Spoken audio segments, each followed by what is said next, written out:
ಹಾಗೂ ಸುಭದ್ರಾಳ ಪುತ್ರನಾದ ಅಭಿಮನ್ಯುವಿನ ಕಥೆ.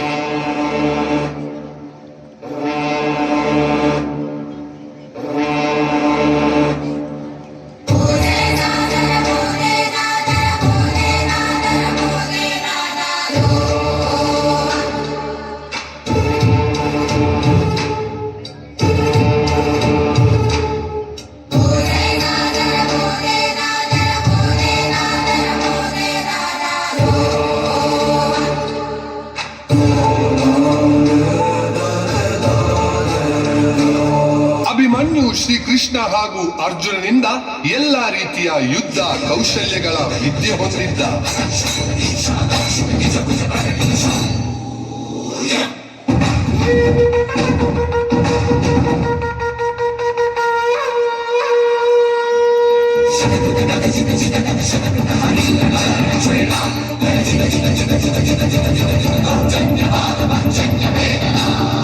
ಕೌರವರ ಗುರುಗಳಾದ ದ್ರೋಣಾಚಾರ್ಯರು ತನ್ನ ಷಡ್ಯಂತರದಿಂದ ಅರ್ಜುನ ಮತ್ತು ಕೃಷ್ಣನನ್ನು ದಾರಿ ತಪ್ಪಿಸಲು ತನ್ನ ಸೈನ್ಯವನ್ನೇ ದ್ವಾರಕದ ಕಡೆ ಕಳಿಸುತ್ತಾರೆ.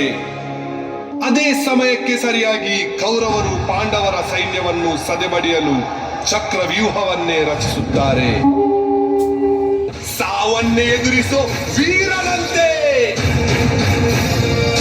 ಎದೆಯಲ್ಲಿ ಭುಗಿಲೆದ್ದ ಭಯವನ್ನು ಬಗೆದು ಭಾರತಿಗಳ ಎದೆಯಲ್ಲಿ ಭಯ ಹುಟ್ಟಿಸಿ ಗಾಂಧೀವದಾರಿ ಅರ್ಜುನನ ಪುತ್ರ ಅಭಿಮನ್ಯು ಬಂದ.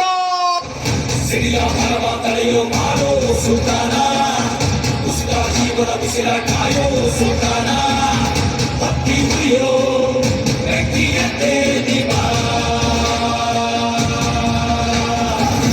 ಸಿರಿಲ ಮರವ ತಡೆಯೋ ಕಾಯೋ ಸುಲ್ತಾನ ಜೀವನ ಬಿಸಿಲ ಕಾಯೋ ಸುಲ್ತಾನ ಭಕ್ತಿ ಉಳಿಯೋ ವ್ಯಕ್ತಿಯಂತೆ ದೀಪ.